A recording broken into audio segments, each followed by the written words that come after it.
Morning students, આજે આપણે artificial satellite topic start કરશું. હવે આર્ટિફિશિયલ સેટેલાઇટ એટલે શું? આર્ટિફિશિયલ સેટેલાઇટ એટલે કૃત્રિમ ઉપગ્રહ, which means it is a made satellite જે અર્થ ઉપરથી માણસ બનાવીને સ્પેસમાં મૂકે છે, એ છે આર્ટિફિશિયલ સેટેલાઇટ. હવે લાસ્ટ લેક્ચરમાં મેં તમને વર્લ્ડનો પહેલો સેટેલાઇટ કયો હતો, અમેરિકાનો પહેલો સેટેલાઇટ કયો હતો, ઇન્ડિયાનો પહેલો સેટેલાઇટ કયો હતો એ કીધું હતું. રિસેન્ટમાં લેટેસ્ટ ઇન્ડિયન સેટેલાઇટ કયું લોન્ચ કર્યું છે ઇસરોએ? મંગલયાન. બરાબર.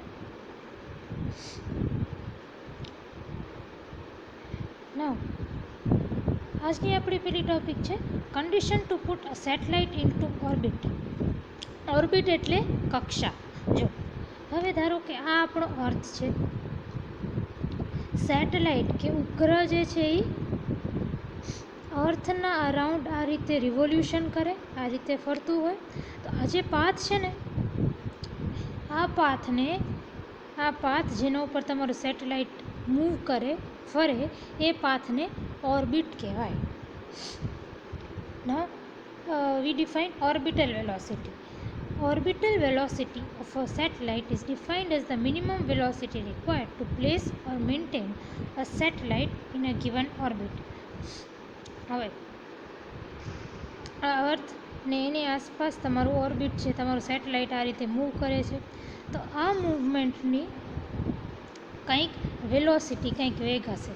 તો મિનિમમ વેલોસિટી, આ સેટેલાઇટની એવી મિનિમમ વેલોસિટી, જે વેલોસિટીથી મૂવ કરે ને તો એ આ ઓર્બિટમાં રહી શકે.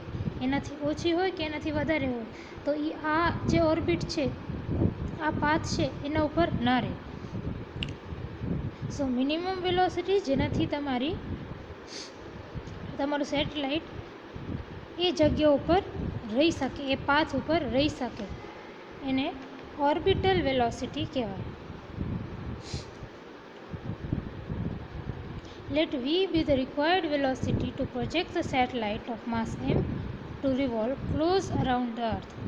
હવે આપણે કન્સિડર કરીએ છીએ કે આ મારો અર્થ છે, આ મારો અર્થ છે. હવે તમને ખબર છે અર્થ આમ સ્ફેરિકલ, અગર આપણે એને માનીએ, અર્થ સ્ફિયર ન હોય, એકચ્યુઅલી અર્થ આવું હોય, ઓપ્લેટ સ્ફિયર ટાઈપનું હોય, પોલ પાસેથી થોડુંક ચપટું હોય અને ઇક્વેટર પાસેથી આમ બલ્જ આઉટ કરતું હોય. બટ આપણે સિમ્પ્લિસિટી માટે અગર માનીએ કે અર્થ એક સ્ફિયર છે, તો અર્થનો કંઈક રેડિયસ હશે, ત્રિજ્યા હશે, એને હું કેપિટલ આર કહીશ. અને હવે અને અર્થના માસ, અર્થનું જે માસ છે ને એને હું કેપિટલ એમ કહીશ. બરાબર. હવે આપણે એક સેટેલાઇટ લઈએ છીએ જેનું માસ છે સ્મોલ એમ, અને એ અર્થના બહુ પાસે રોટેટ કરે છે, એટલે અર્થની બહુ પાસે. તો જો મેં બહુ જ પાસે એક પાથ બનાવી દીધો. બરાબર. હવે અહીંયા આ પાથમાં સેટેલાઇટ ફરે છે જેનું માસ છે સ્મોલ એમ. હવે આ સેટેલાઇટ છે જેનું માસ છે સ્મોલ એમ. હવે સેટેલાઇટ, આ જે સેટેલાઇટ છે ને, એ સેટેલાઇટ વેલોસિટી કે વેગ વીથી આ પાથમાં ફરે છે. હવે આ સેટેલાઇટ ઉપર બે ફોર્સ લાગે. એક ફોર્સ છે ગ્રેવિટેશનલ ફોર્સ. જો કોઈ પણ વસ્તુ અર્થના ગ્રેવિટેશનલ ફિલ્ડમાં હોય, ગુરુત્વાકર્ષી ક્ષેત્રમાં હોય, તો એના ઉપર અટ્રેક્શન લાગે, attraction force, force of attraction. તો આ સેટેલાઇટનો અર્થ તરફ કંઈક ફોર્સ લાગે, અને ગ્રેવિટેશનલ ફોર્સ કેટલો હોય? G M small M by R square. પછી આ તો તમને ખબર છે ફોર્સ ઓફ અટ્રેક્શન આ રીતે કેલ્ક્યુલેટ કરાય. હવે કોઈ પણ બોડી સર્ક્યુલર મોશનમાં હોય ને, તો તમને ખબર છે કોઈ પણ બોડી સર્ક્યુલર મોશનમાં હોય તો એના ઉપર એક સેન્ટ્રીફ્યુગલ ફોર્સ લાગે, એટલે કેન્દ્ર ત્યાગી બળ લાગે. તો જો કેન્દ્ર ત્યાગી એટલે કેન્દ્ર ત્યાગી સેન્ટ્રીફ્યુગલ. કેન્દ્ર ત્યાગી બળ તમને ખબર છે કે હંમેશા સેન્ટરથી દૂર લાગે, it is always away from centre. તો આ સેન્ટરથી દૂરની તરફ છે કેન્દ્ર ત્યાગી બળ. અને તમને કેમ ખબર છે કે કેન્દ્ર ત્યાગી બળ કેટલું હોય? mv²/r. તો હવે આ સેટેલાઇટ જે મૂવ કરે છે એના ઉપર બે ફોર્સ લાગે છે. એક તો towards the surface of earth, પૃથ્વી તરફ એક ફોર્સ છે જે છે gmm/r², ગ્રેવિટેશનલ ફોર્સ. અને એક પૃથ્વીથી અર્થથી આ બાજુ છે, એટલે it's away from the earth which is mv²/r. હવે અગર મારા સેટેલાઇટને આ પાથ મેન્ટેન કરવો હોય તો શું હોવું પડે કે આ નીચેનો ફોર્સ અને આ ઉપર લાગતો ફોર્સ અગર બંને સરખા હોય તો શું થશે? મારું સેટેલાઇટ આ જ પાથમાં ફરશે. અગર સેન્ટ્રીફ્યુગલ ફોર્સ વધારે હશે તો મારું સેટેલાઇટ ઊંચું જતું રહેશે, ગ્રેવિટેશનલ ફોર્સ વધારે હશે તો મારું સેટેલાઇટ નીચે આવશે. પણ મને આ જ પાથમાં રાખવું છે. એના માટે હું શું કરું કે આ વાળો ફોર્સ એટલે કે ગ્રેવિટેશનલ ફોર્સ અને આ સેન્ટ્રીફ્યુગલ ફોર્સ બંનેને હું સરખા કરીશ તો જ બેલેન્સ બનશે અને તમારું આ ઓર્બિટમાં સેટેલાઇટ રહેશે. તો એ જ વસ્તુ કરી છે, જો ગ્રેવિટેશનલ ફોર્સ અને સેન્ટ્રીફ્યુગલ ફોર્સને ઇક્વેટ કર્યું છે.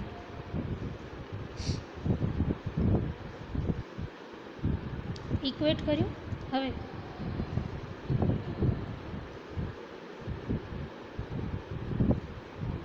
આમાં એમ કેન્સલ થઈ જાય.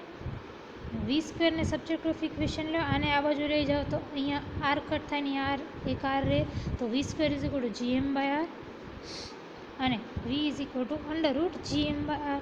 હવે આ જે v છે ને, this is called the orbital velocity of satellite. આ છે તમારી orbital velocity of satellite. If the satellite is far away from the Earth's surface, say at height h above the Earth's surface, then હવે આપણે આ case કેવો લીધો કે અર્થની બહુ જ પાસે તમારી સેટેલાઇટ ફરે છે, બરાબર. પણ અગર તમારો આ અર્થ છે, અર્થથી બહુ દૂર સેટેલાઇટ ફરતું હોય એવું કંઈક, વિચ મીન્સ સરફેસથી હાઇટ એચ ઉપર અગર તમારું સેટેલાઇટ ફરતું હોય તો તમારી આ વેલોસિટીનો ફોર્મ્યુલા છે ને, આમાં આરની જગ્યાએ r + h આવી જાય, because radius of earth plus જે હાઇટ છે એ. તો v² = gm/r + h અને v = √gm/r + h ઓબ્વિયસલી. હવે આપણે લાસ્ટ લેક્ચરમાં એસ્કેપ વેલોસિટી ve કેલ્ક્યુલેટ કરી હતી. ve = √2gm/r.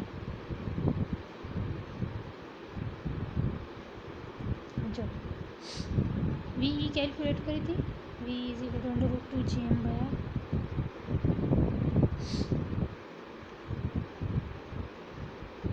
અને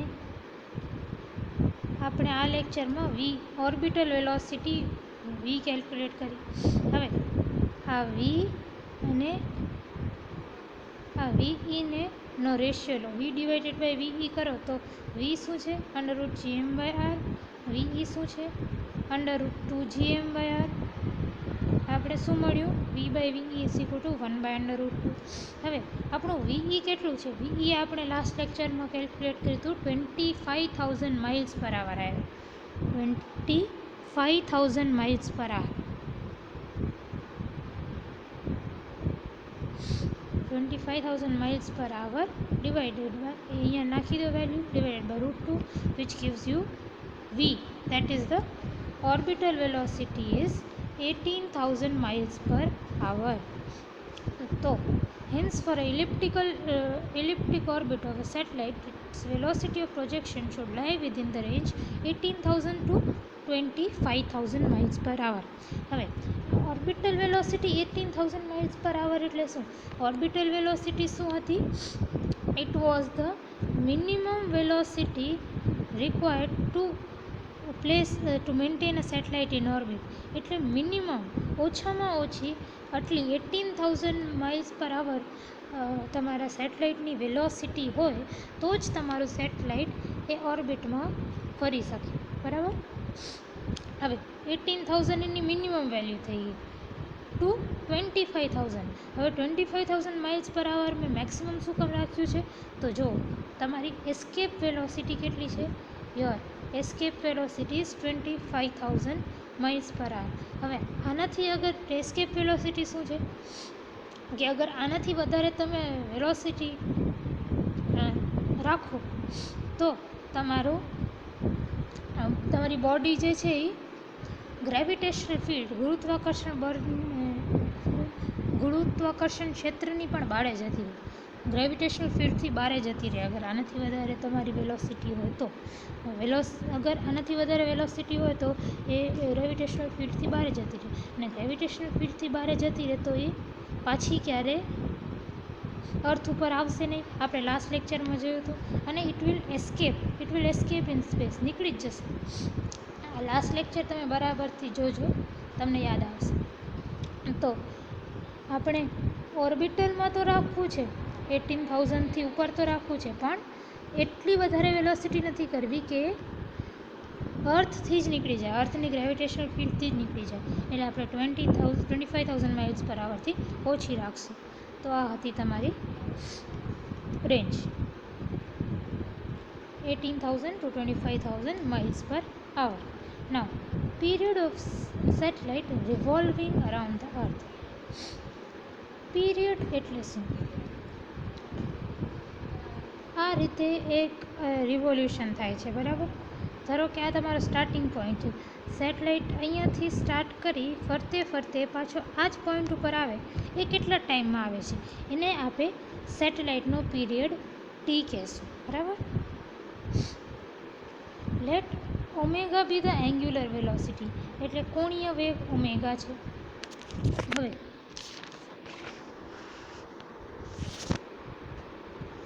omega is the angular velocity of satellite which is supposed to revolve very close to the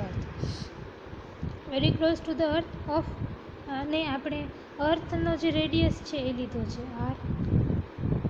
હવે તમને ખબર છે v is equal to omega cross r.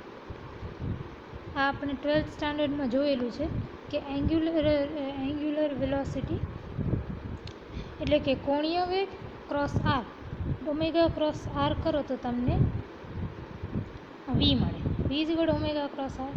So V is equal to omega into R લખ્યો. હવે આ તો આપણે ખબર છે. આપણે હવે શું કરીએ કે આરને આ બાજુ લઈ જાઓ તો omega is equal to V by R. હવે આ વી શું છે? તમારી ઓર્બિટલ વેલોસિટી. આ વીની વેલ્યુ શું છે? Underroot gm by R. જો આપણે હમણાં ડિરાઈવ કરી છે, અંડરરૂટ gm બાય આર.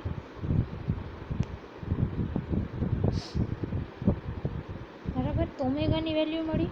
હવે આને સ્ક્વેર કરો તો omega square is equal to gm by R cube.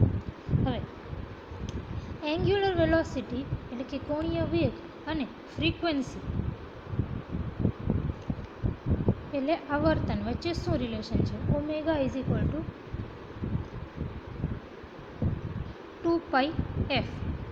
Omega is equal two 2πf. આ ફોર્મ્યુલા પણ તમને ખબર છે, બરાબર.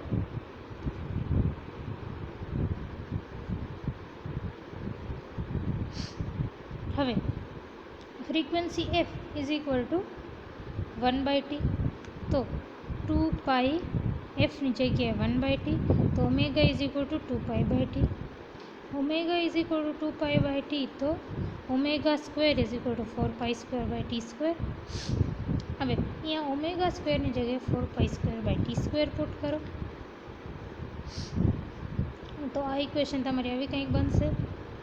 હવે આમાંથી આર એક બારે કાઢી લ્યો તો gm/r² બને. હવે આ gm/r² શું છે? જો લાસ્ટ લેક્ચરમાં તમે જુઓ gm/r² શું લીધું છે? gm/r² is taken as small g, acceleration due to gravity. જે તમને ખબર છે સ્મોલ g છે તમારો 9.8 મીટર/સેકન્ડ². gm/r² ને મેં સ્મોલ g લીધો.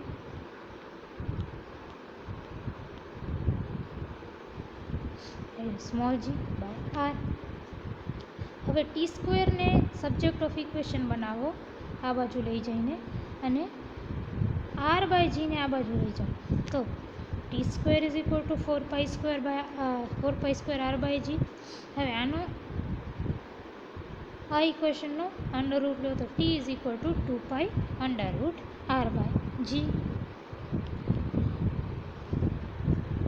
Now, if the satellite revolves far away from the Earth, say at a distance h from the Earth's surface.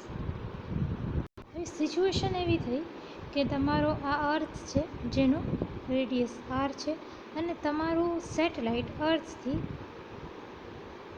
બહુ વધારે દૂર એક હાઇટ h ઉપર ફરે છે. તો એ કેસમાં તમારી વેલોસિટી ઓમેગા આરની જગ્યાએ ઓમેગા ઇન્ટુ આરની જગ્યાએ r+h થઈ જશે. r+h આવા કેસમાં તો orbital velocity is omega r+h. હવે ઓમેગાને સબ્જેક્ટ ઓફ ઇક્વેશન બનાવો અને r+h ને નીચે લઈ આવો અને તો omega is equal to v divided by r+h. હવે v is equal two √gm/r. તમે જોયું છે ને, v is equal two √gm/r. આ તો હતું જ્યારે satellite was close to the earth surface. When the satellite was away from the earth surface, જ્યારે સેટેલાઇટ બહુ દૂર હતો અર્થ સરફેસથી, ત્યારે v શું હતું? v is equal two √gm/r+h. તો આ vની આ વાળી વેલ્યુ વાપરીએ √gm/r+h. vની જગ્યાએ √gm/r+h. હવે આ ઓમેગાનો સ્ક્વેર કરો તો gm/r+h નો ક્યુબ બને. હવે તમને ખબર છે કે omega square is equal two 4π²/t². તો આ વેલ્યુ આપણે ઓમેગા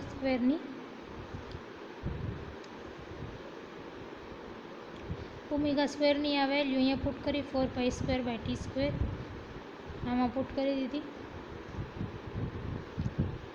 હવે તમને ખબર છે gm/r² is equal two g. Last લેક્ચરમાં આપણે જોયું હતું. જો gm/r² is equal two g છે.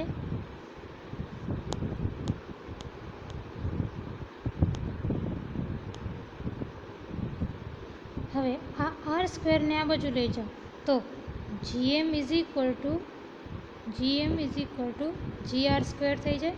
તો આની જગ્યાએ gmની જગ્યાએ gr² નાખી દીધો. હવે t² ને સબ્જેક્ટ ઓફ ઇક્વેશન બનાવો અને બાકી બધાને આ બાજુ લઈ જાઓ. તમને t² ની કંઈક આવી વેલ્યુ મળે. હવે t² છે એનો સ્ક્વેર રૂટ કરો તો તમને tની વેલ્યુ મળી જાય. t is equal to 2π r+h/r √r+h/g. અને આપણે જે t મળ્યો એ શું છે?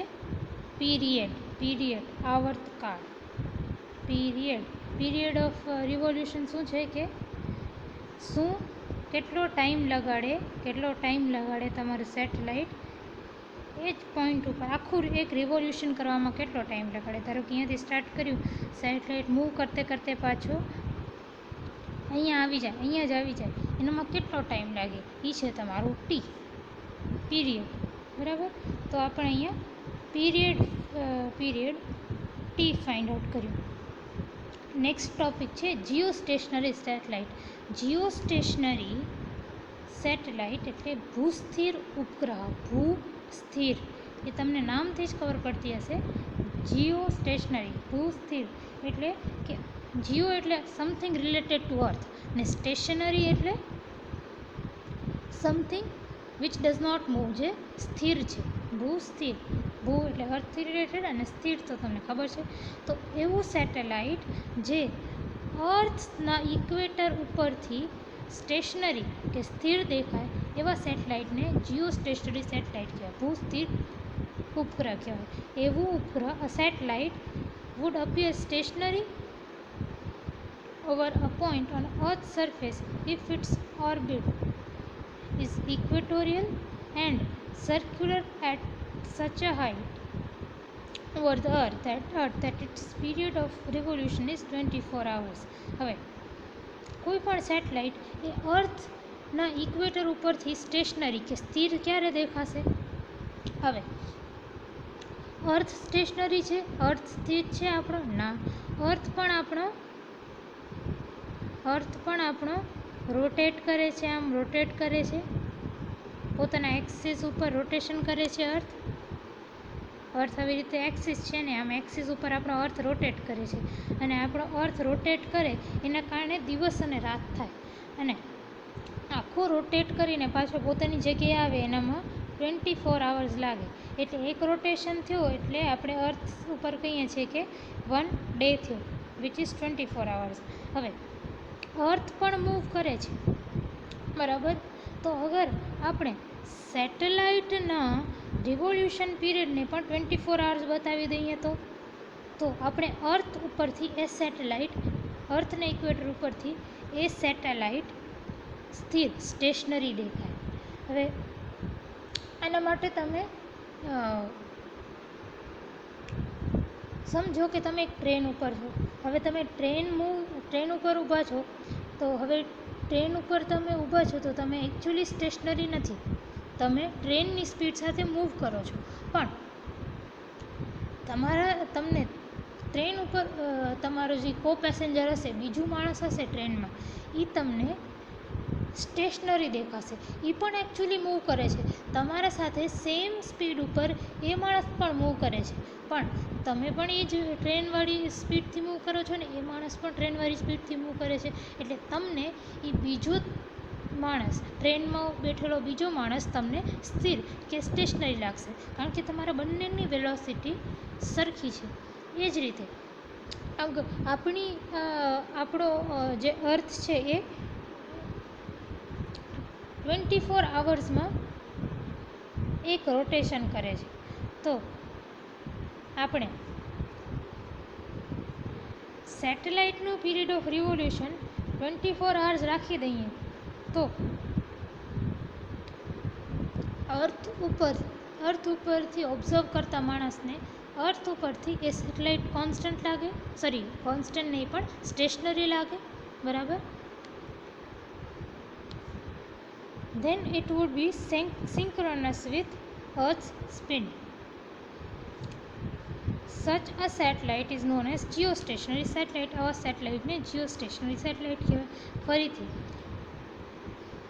એક સેટેલાઇટ એ સ્થિર કે સ્ટેશનરી ક્યારે દેખાય? ત્યારે stationary on the earth equator, અર્થને ઇક્વેટર ઉપરથી સ્ટેશનરી કે સ્થિર ક્યારે દેખાય? If its orbital is equatorial, એટલે સેટેલાઇટનું ઓર્બિટ છે equatorial and circular such that height over the earth surface at such a height over Earth's surface that its period of revolution is 24 hours. તો satellite એક તો એનો orbit equatorial હોવો જોઈએ, equator ઉપર, અને એનો ઓર્બિટ સર્ક્યુલર હોવો જોઈએ એ રીતે, અને એની હાઇટ એ રીતે હોવી જોઈએ કે એનો period of revolution T A 24 hours થઈ જાય.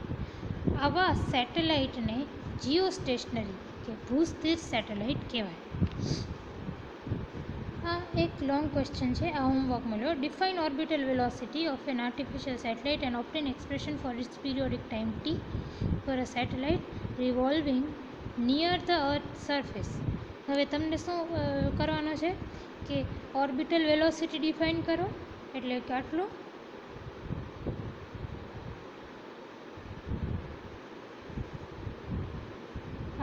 આ વાળો પાર્ટ, ઓર્બિટલ વેલોસિટી ડિફાઇન કરવાની તમારે, અને પછી શું ફાઇન્ડ આઉટ કરવાનું છે?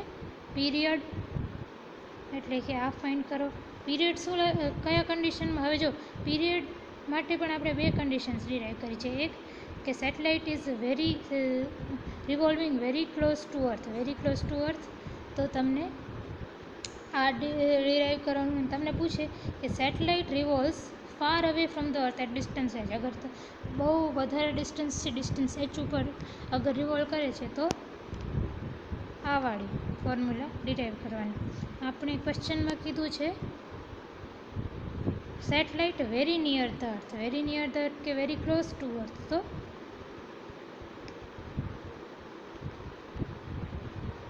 તમારે આ ડિરાઈવ કરી દેવાનું. ઓકે. અને પછી ક્વેશ્ચન શું કહે છે કે if the radius of earth is this, what is the periodic time. હવે તમને રેડિયસ ઓફ અર્થ આર આપેલું છે, તો પીરિયોડિક ટાઈમ કેટલું થાય? Radius of earth is 6.4 × 10⁸ centimetre. સેન્ટીમીટરને મીટરમાં કન્વર્ટ કર્યું તો તમને ખબર છે 1 centimetre is equal to 10⁻² metre. એટલે આમાં 10⁻² મીટર મલ્ટીપ્લાય કરો તો તમારો મીટરમાં કન્વર્ટ થઈ જાય. હવે આપણે t is equal two 2π√r/g આ ફોર્મ્યુલા ડિરાઈવ કરેલો છે, એ આપણે વાપરી રહીએ. પાઈ એટલે 3.14, આરની વેલ્યુ આપેલી છે અને તમને ખબર છે કે જીની વેલ્યુ શું છે 9.8 મીટર પર સેકન્ડ સ્ક્વેર. તો અહીંયા 9.8 નાખ્યો તો તમારો આન્સર આવી જશે 5075 સેકન્ડ. હવે આને ડિવાઇડેડ બાય 60 કરો, સેકન્ડને ડિવાઇડ બાય 60 કરો તો મિનિટ આવી જાય, અને મિનિટને ડિવાઇડ બાય 60 કરો તો તમને આવરમાં આવી જાય. તો તમારો 1.4 hour is the periodic time. What is the orbital velocity of artificial satellite? Derive its expression in terms of escape velocity. તો આમાં તમને શું કીધું છે કે ઓર્બિટલ વેલોસિટીની ડેફિનેશન આપો અને એસ્કેપ વેલોસિટી VE કેલ્ક્યુલેટ કરો. તો તમને ખાલી આ કેલ્ક્યુલેટ કરવાનું છે. જો પહેલાં ઓર્બિટલ વેલોસિટી ડિફાઇન કરવાની અને તમને escape velocity orbital velocity define કરવાની, અને પછી Arya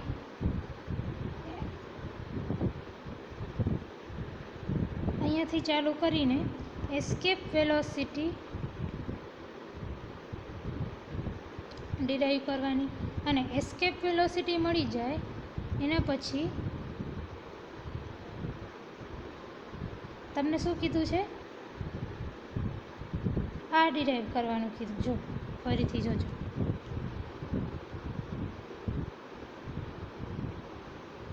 Derive its expression in terms of escape velocity. એટલે ઓર્બિટલ વેલોસિટી એસ્કેપ વેલોસિટીના સંદર્ભમાં,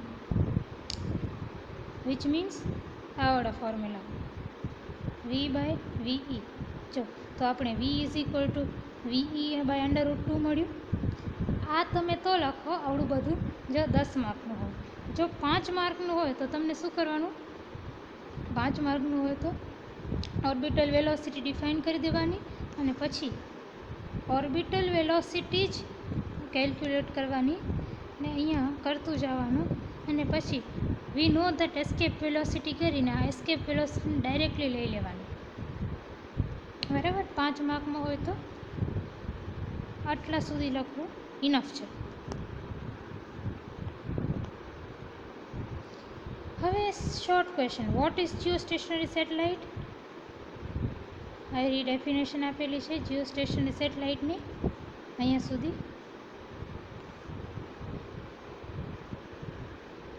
state difference between small G and capital G. Small G શું છે? એક્સેલરેશન ડ્યુ ટુ ગ્રેવિટી, અને કેપિટલ જી શું છે? Gravitational constant. આ ડિફરન્સ તમે 11th સ્ટાન્ડર્ડમાં ભણેલો છે, લખી દેજો અમુક પોઈન્ટ્સ. જેટલા માર્ક્સનો હોય, 1 માર્કનો હોય તો 1 પોઈન્ટ, 2 માર્ક્સનો હોય તો 2 પોઈન્ટ, એ રીતે. નેક્સ્ટ ચેપ્ટર છે આપણું ઇલાસ્ટિસિટી, સ્થિતિસ્થાપકતા. આ છે તમારું સેકન્ડ ચેપ્ટર. હવે ઇલાસ્ટિસિટીવાળું જે ચેપ્ટર છે ને એ આપણે તમારી 11th સ્ટાન્ડર્ડની બુકમાંથી કરશું. આ બધા જ ટોપિક્સ તમને 11th સ્ટાન્ડર્ડમાં આવી ચૂક્યા છે. This is just a sort of a revision.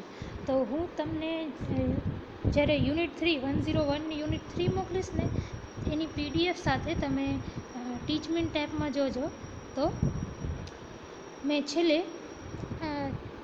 11th સ્ટાન્ડર્ડની જે ચેપ્ટર છે ઇલાસ્ટિસિટી વાળું, એની ઇંગ્લિશ મીડિયમવાળું વર્ઝન અને ગુજરાતી મીડિયમવાળું વર્ઝન 11th સ્ટાન્ડર્ડ ટેક્સ્ટ બુકનું મેં મોકલ્યું છે. તમારી પાસે એ ટેક્સ્ટ બુક હોય તો તમે એ બી વાપરી શકો. બાકી આપણે એમાંથી જ બધી ટોપિક્સ આવી જશે ને. બાકી આ હું તમને કરાવું છું. બરાબર.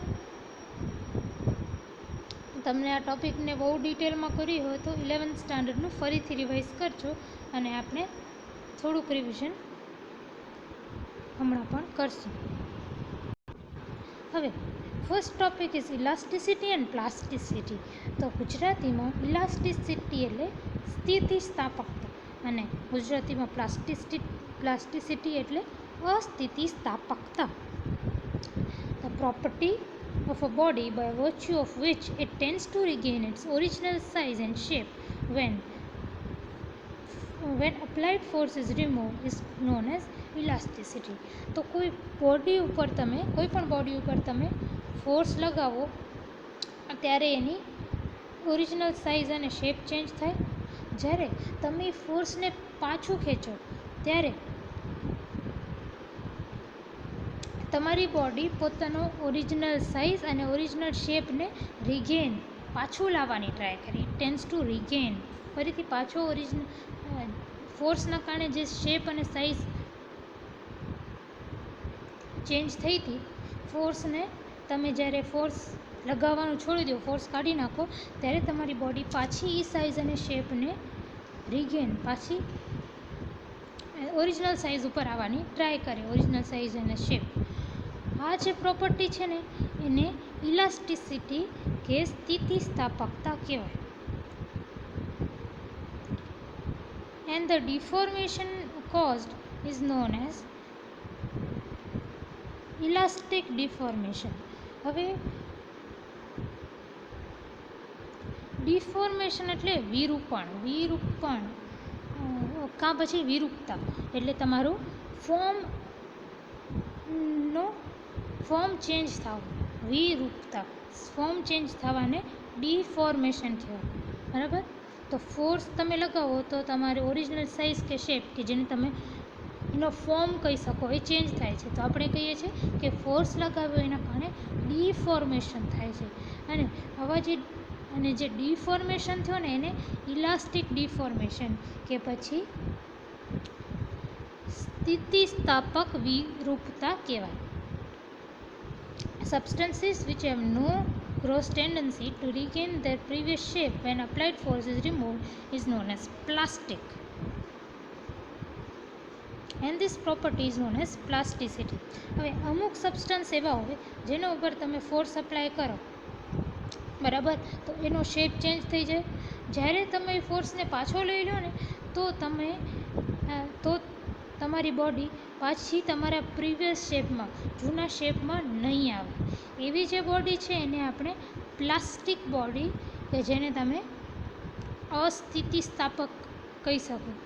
અને આ પ્રોપર્ટીને પ્લાસ્ટિસિટી કે પછી અસ્થિતિસ્થાપકતા કહેવાશે. Second topic is stress and strain. Stress એટલે પ્રતિબળ અને સ્ટ્રેન એટલે વિકૃતિ. Stress. When a body is subjected to a deforming force, a restoring force is developed within the body. This restoring force is equal to magnitude but opposite in direction to applied force. જ્યારે કોઈ body ઉપર ડિફોર્મિંગ force લગાવવામાં આવે, ડિફોર્મિંગ એટલે શું? ડિફોર્મિંગ એટલે ફોર્મને બગાડવું, તમારા શેપને બગાડવું. તો ડિફોર્મિંગ ફોર્સ શું કરે? ડિફોર્મિંગ ફોર્સ એવો ફોર્સ હોય જે તમારા બોડીના ફોર્મ કે શેપને બગાડે. તો ડિફોર્મિંગ ફોર્સ એટલે જે તમારી બોડીના શેપને બગાડે છે એવો ફોર્સ કે બળ. તો જ્યારે તમારા બોડી ઉપર એક ડિફોર્મિંગ ફોર્સ લાગે ત્યારે restoring force is developed within the body. તો બોડી છે ને જાતે જ રિસ્ટોરિંગ ફોર્સ ડેવલપ કરે. રિસ્ટોરિંગ ફોર્સ એટલે શું? રિસ્ટોર કરવું, કોઈ વસ્તુને પાછું એ જ જગ્યાએ લઈ જવું. તો બોડીનો જે ઓરિજિનલ શેપ હતો, બોડી શું કરશે?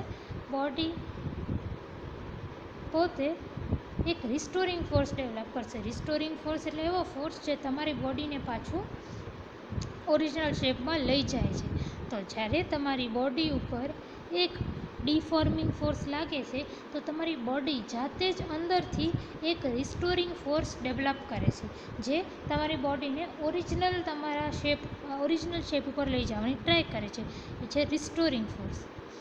હવે આ જે રિસ્ટોરિંગ ફોર્સ છે ને એ અપ્લાઇડ ફોર્સ, આપણે જે ફોર્સ અપ્લાય કરીએ છીએ એનાથી રિસ્ટોરિંગ ફોર્સ મેગ્નિટ્યુડમાં ઇક્વલ હશે અને ડાયરેક્શનમાં એનાથી ઉલટું હશે. So restoring force is equal in magnitude to the applied ફોર્સથી, અને restoring force is opposite in direction to applied force.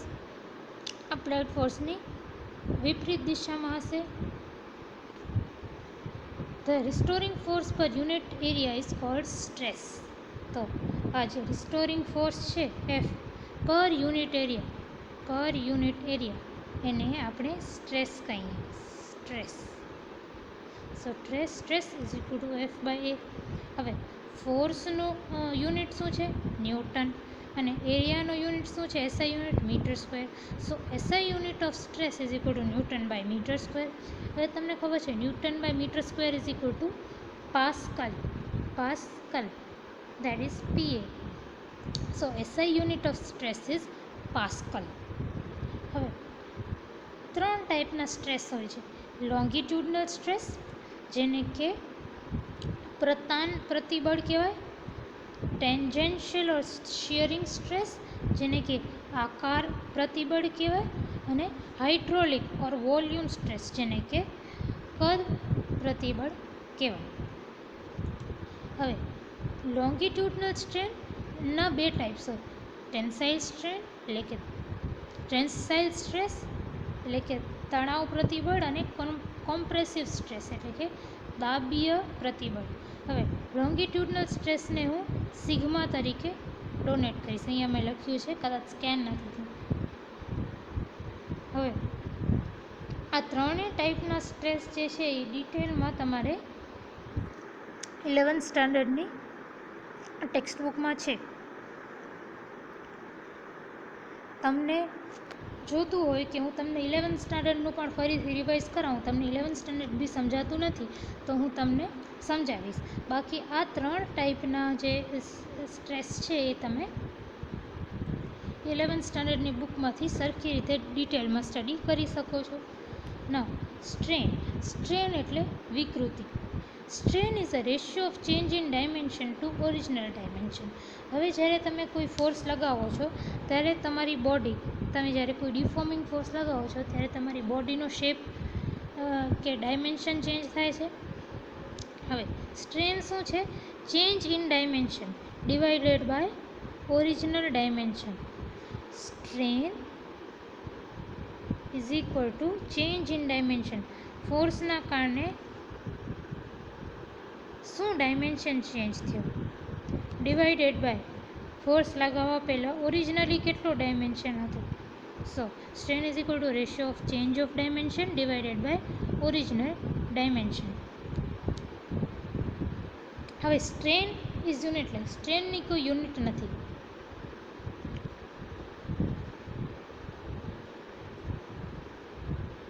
Type of strain 3 પ્રકારના સ્ટ્રેન છે. લોંગિટ્યુડનલ સ્ટ્રેન, શિયરિંગ સ્ટ્રેન અને volume strain.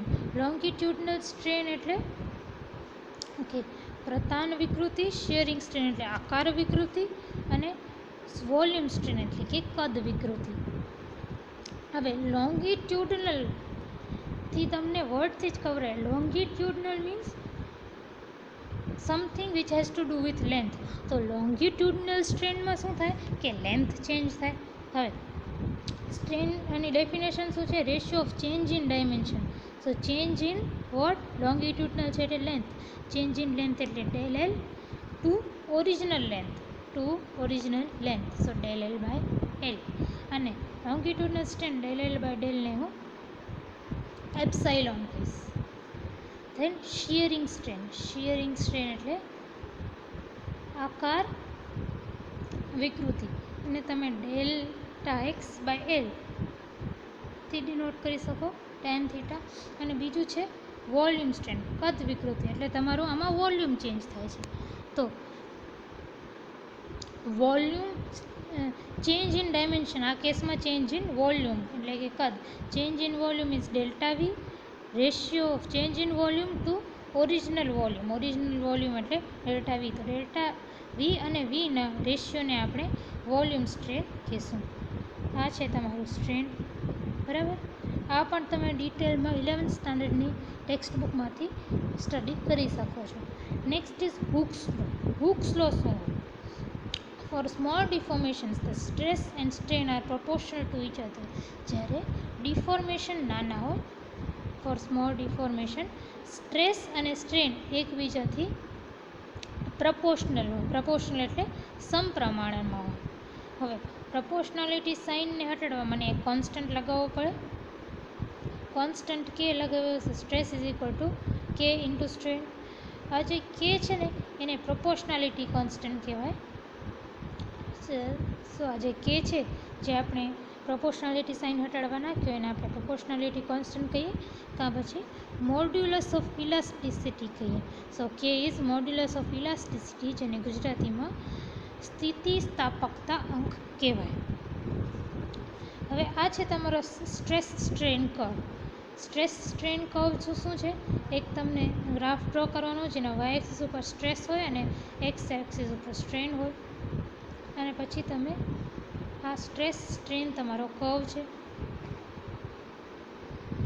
From the graph, we can see that in the region between O and A, the curve is linear. જો આ ગ્રાફમાં તમે જુઓ તો O ને A ની વચ્ચે કર્વ લિનિયર છે, સીધી લાઈન છે. એનો મતલબ શું? અગર સ્ટ્રેટ લાઈન હોય આવી રીતે, વાય અને એક્સ નું રિલેશન સ્ટ્રેટ લાઈન હોય, તો તમે એમ કહી શકો કે આવા સ્ટ્રેટ લાઈન ગ્રાફ માટે વાય પ્રોપોર્શનલ ટુ એક્સ. તો અગર સ્ટ્રેસ અને સ્ટ્રેનનો ગ્રાફ આ રીતે ઓથી એ વચ્ચે સ્ટ્રેટ લાઈન છે, તો તમે કહી શકો કે ઓથી આ પોઈન્ટ એની વચ્ચે, આ ઓથી પોઈન્ટ એની વચ્ચે stress is proportional to strain. Stress is proportional to strain. Stress અને સ્ટ્રેન પ્રપોર્શનલ છે, એનો મતલબ કે હુક્સ લો ફોલો થાય છે. So Hooke's law is obey. Hooke's law follow થાય છે ઓ ને એની વચ્ચે. In the region A to B, આ સ્ટ્રેનની જગ્યાએ આ ખોટું લખ્યું છે, સ્ટ્રેસ એન્ડ સ્ટ્રેન. બરાબર, અહીંયા સ્ટ્રેન એન્ડ સ્ટ્રેન નહીં, stress and strain are not proportional. એટલે સ્ટ્રેસ અને સ્ટ્રેન એ ટુ બી રિજનમાં સ્ટ્રેસ અને સ્ટ્રેન પ્રપોર્શનલ નથી. Nevertheless the body still returns to its original dimension when the load is remove.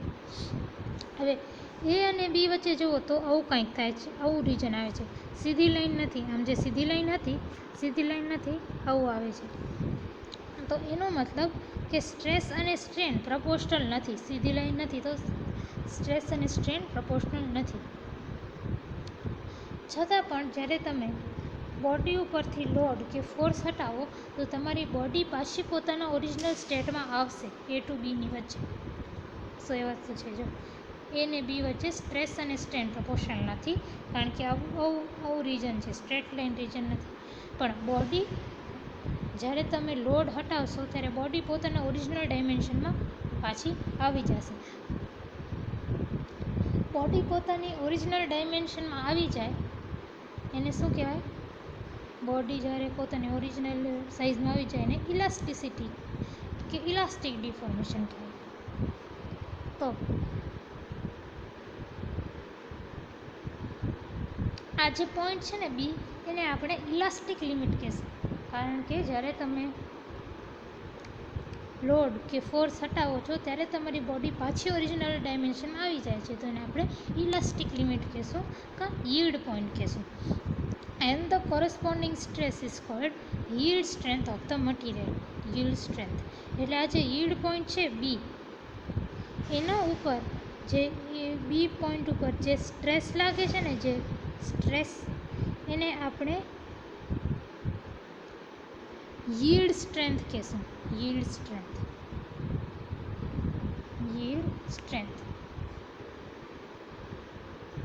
When load is removed, say at some point C between B and D, the body does not regain its original dimension.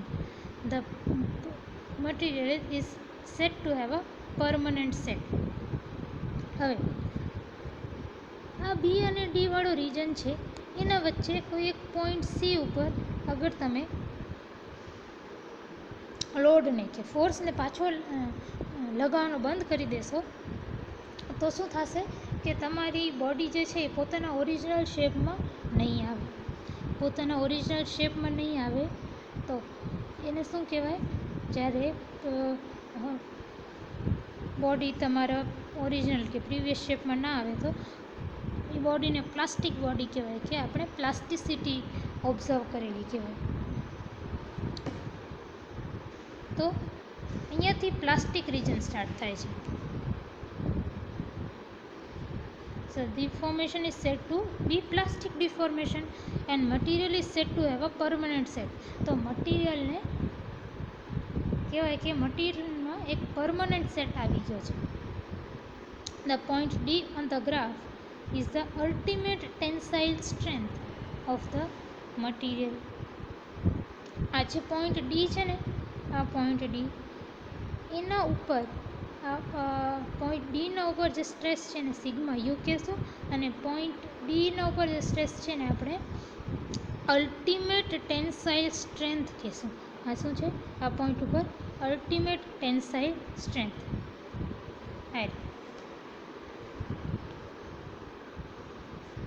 Beyond this point, additional strain is produced even by a reduced applied force and fracture occurs at point E. હવે આ પોઈન્ટથી જો graph નીચેની બાજુ જાય છે, which means કે અગર તમે ઇવન ઇફ તમે સ્ટ્રેસ કે જે ફોર્સ છે એપ્લાઇડ ફોર્સ ઓછો કરશો તોય આ કેસમાં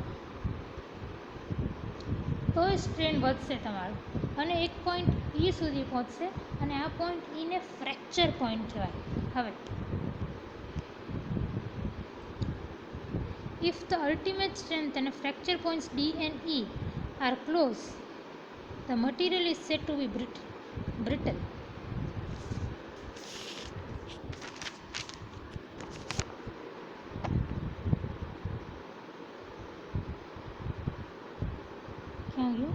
ઓકે, અગર આ અલ્ટિમેટ ટેન્સાઇલ સ્ટ્રેન્થ વાળો પોઈન્ટ અને આ ફ્રેક્ચર પોઈન્ટ બંને બહુ જ પાસે હોય તો આપણું મટીરિયલ બ્રિટલ કહેવાય. બ્રિટલ એટલે બટકડું, જે બટકી જાય. અને અગર પોઈન્ટ્સ ડી અને E if they are far apart the material is ductile. અગર આ પોઈન્ટ ડી અને ઈ એકબીજાથી બહુ દૂર હોય, આ ડી અને આ ઈ અગર એકબીજાથી બહુ દૂર હોય તો તમારા મટીરિયલને ડક્ટાઇલ કહેવાય. ડક્ટાઇલ, ડક્ટાઇલ એટલે કે તન્ય. તમારું મટીરિયલ ડક્ટાઇલ છે, જેને તમે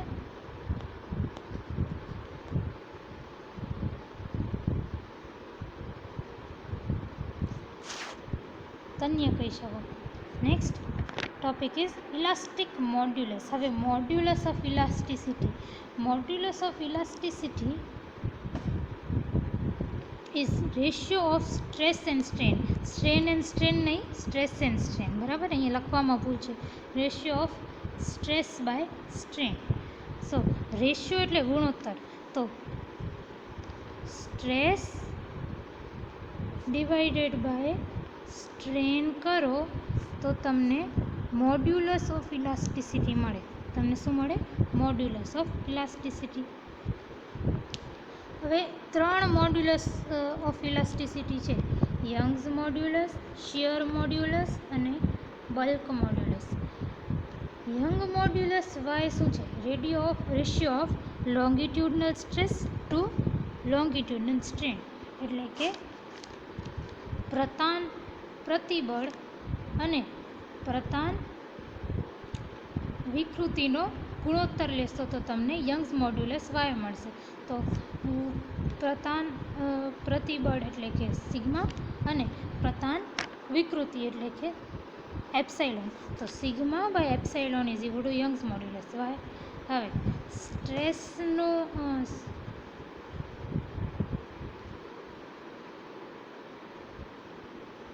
હવે આ જે સ્ટ્રેસ છે એનું એસઆઈ યુનિટ શું છે?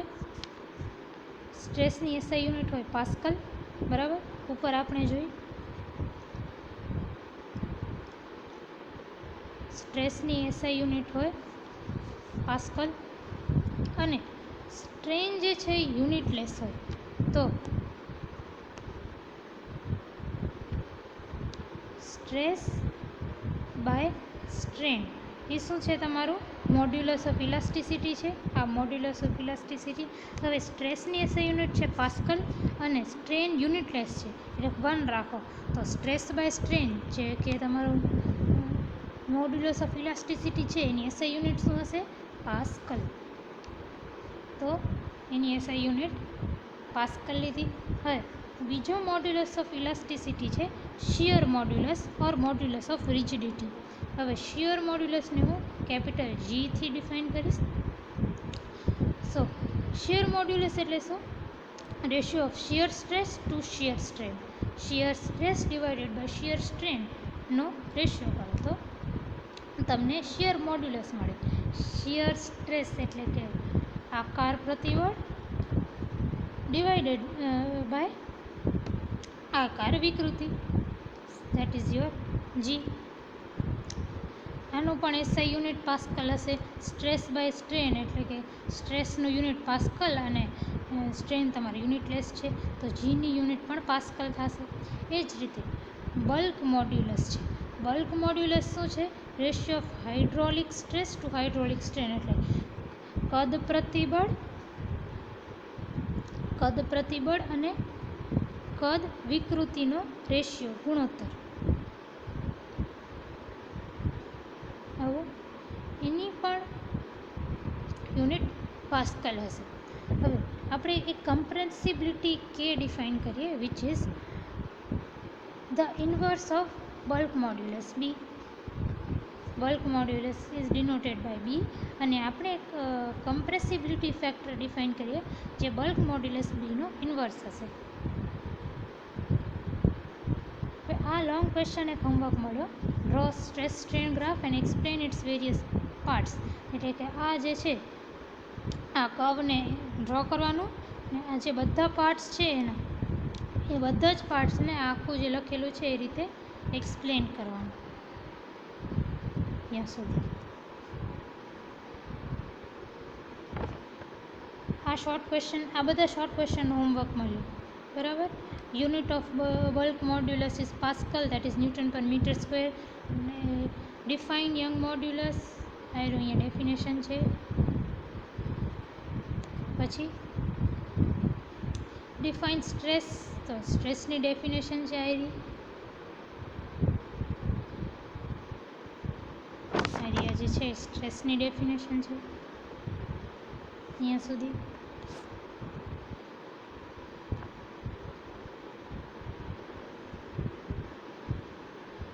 પછી write various types of stress. 3 ટાઈપના મેં સ્ટ્રેસ હમણાં કરાવ્યા તમને, આપણે જોયા. 3 ટાઈપના સ્ટ્રેસ છે આ. 3 ટાઈપના સ્ટ્રેસ આવ્યા, 1 2 3 એ લખી દેવાના, રાઇટ ધેમ.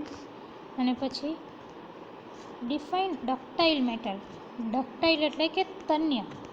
ડક્ટાઇલ મતલબ તન્ય. તો તમને ડક્ટાઇલ મેટલને ડિફાઇન કરવાનું છે.